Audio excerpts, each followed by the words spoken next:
morning, Switchpoint. How's everybody doing? It's my first time here in Saxapahaw, so I want to thank folks for having me. I got to do some magic on stage today. That was very cool. Who else is here for the first time? Ooh, great. There are a lot of us. That's awesome. I've been trying to make friends this week, or I guess over the past couple of days, partly because that's what you're supposed to do, but also, admittedly, because I know that I have this topic that I want to talk about, and not everyone really wants to talk about it. I know people have been kind of dancing around it, right? It's like, oh, yeah, there's something going on in Washington, and, you know, I'm down here in North Carolina, thank goodness I don't have to deal with any of that stuff. It's Friday, you know, I don't have to watch the news. I'm sorry. We kind of have to do this. It's my job. And you know, it's really important, honestly, right?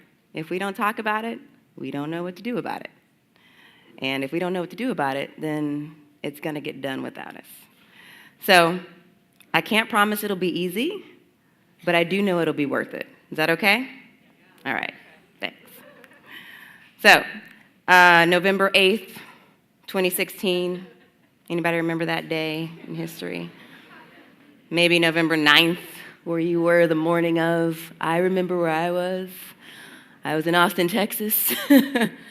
And actually, my story is I had just accepted a job to go work in Washington, D.C. for the Global Health Council in October. And I had planned to move in December. And I came to a city that was very different than the city I'd left. And I think a lot of us, no matter what side of the aisle you fall on, this is less about politics up here today, and just more about the shock and surprise I think we all had, and we all have, admittedly, regarding what the heck is going on. And, you know, my colleagues and I, when we think about how it is we respond to this new normal, it takes us back. Because here we are, people who have worked in the field of global health and development for years, and we've gotten really accustomed to having our arguments resonate with people. And those are arguments of morality and doing the right thing. And of course, all of those messages are still true. Please trust me when I say that. And also, we need to be coming to the table with different messages, different ways of talking about old things to new people. And what they want to know is what's in it for them. That's our reality. What they want to know is how much money they can make. They want to know how safe they'll be. They want to know why they should care beyond doing the right thing. And I'm sorry to be the one to have to be on stage and say this, but I don't think I'm saying anything that we don't already all know is true. So this is a quote I wanted to put up from the current director of the White House Budget Office. And he pretty notoriously served in Congress and was all about slash and burn with regards to the federal budget. So it wasn't really surprising for him to come in and say these things about what we do. This is something he said about foreign aid overall, but just to paraphrase it, he pretty much said, look, all that money that's going outside this country to do those things, unless it's going for the military, we're not going to do that anymore. We're going to spend it here at home. And later in that interview, when prompted, I didn't put it on the screen, but he was asked, you know, well, does this really balance the budget in a way you say you want to do? He said, no, of course not. We know that. It's pennies on the dollar. It's not going to balance the budget, but that doesn't matter. What matters is the people who voted for us want us to do it. So that's what we're going to do. And that's important to me because that tells me rather than being a policy decision like he says it is, it's really a PR campaign. And so I know a number of people were asking this question over the past several months, really saying, oh, is this really going to play out the way this administration has said it's going to play out? And I have to say, I think it will, and I think it has. So what we saw in March was this proposed budget, right? That looked at foreign aid and said, okay, we'd like you to cut this not by 10%, not by 20%, but by 30%. We want state and USAID to operate very differently in the future, and this is our vision for how that can and should happen. And what we saw this week was a document that none of us were supposed to see, but we did. And it came out on Monday, and Kaiser did some analysis just the other day that showed when it came to global health, some of the thinking is to cut that back to Obama levels. And that's not when Obama was elected the second time, mind you.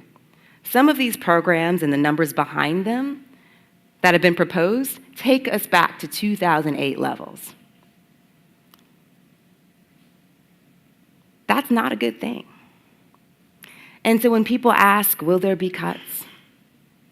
Will they close offices? Will they end programs? These are all things that people in power in Washington right now, they want to do, at least at 1600 Pennsylvania Avenue.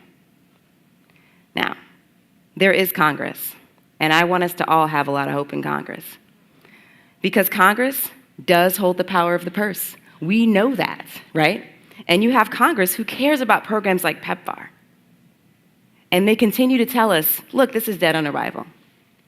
What I will say is that there are also a lot of people in Congress who weren't around for PEPFAR and its big unveiling, who don't know that that was a great symbol of Republican leadership. So it's our job to make sure they remember their own history. Because the reality is, even PEPFAR is on the table here. Will it experience as drastic a cut as everything else? Probably not. But the truth is we don't know. And the reality is, if we're being responsible, we're not thinking in terms of winners and losers across global health. If one of us loses, we all lose. And that's our reality. We've done the hard work of making sure all of our work is interconnected. So you pull one thread of that sweater, and it can all come unraveled.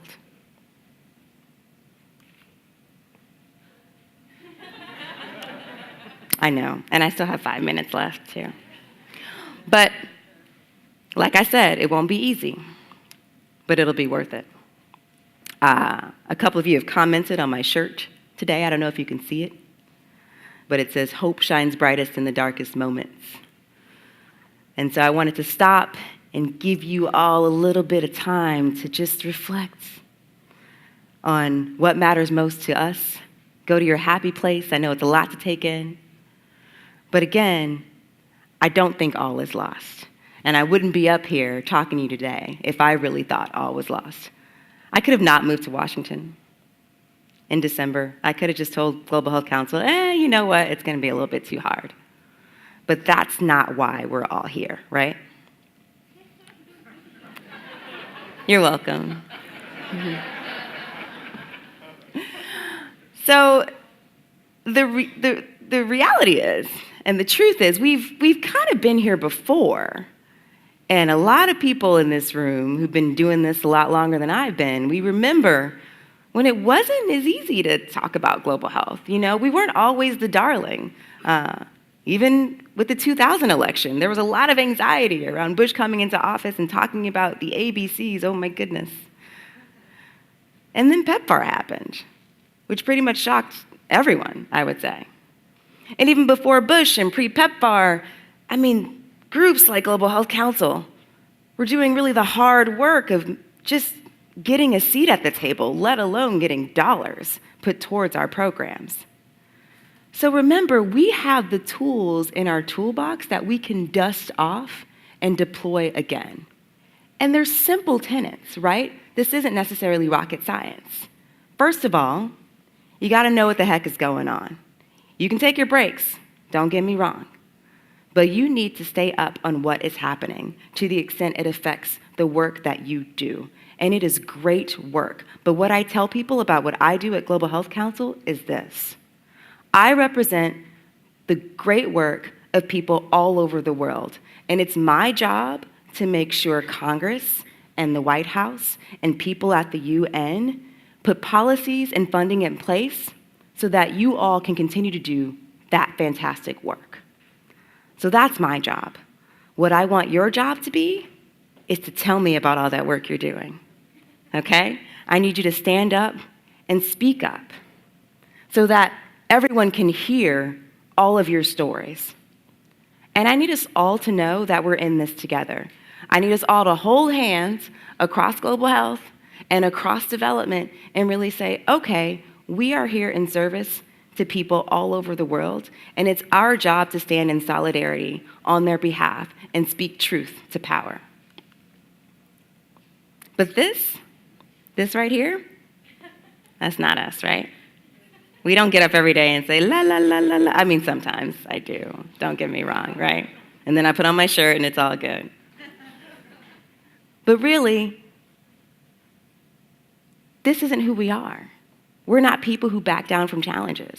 We're people who know why we're here every day. And I know that those days when I feel like, I don't really want to be bothered, or it's a little bit too much, I think, well, what if I look like this? Okay.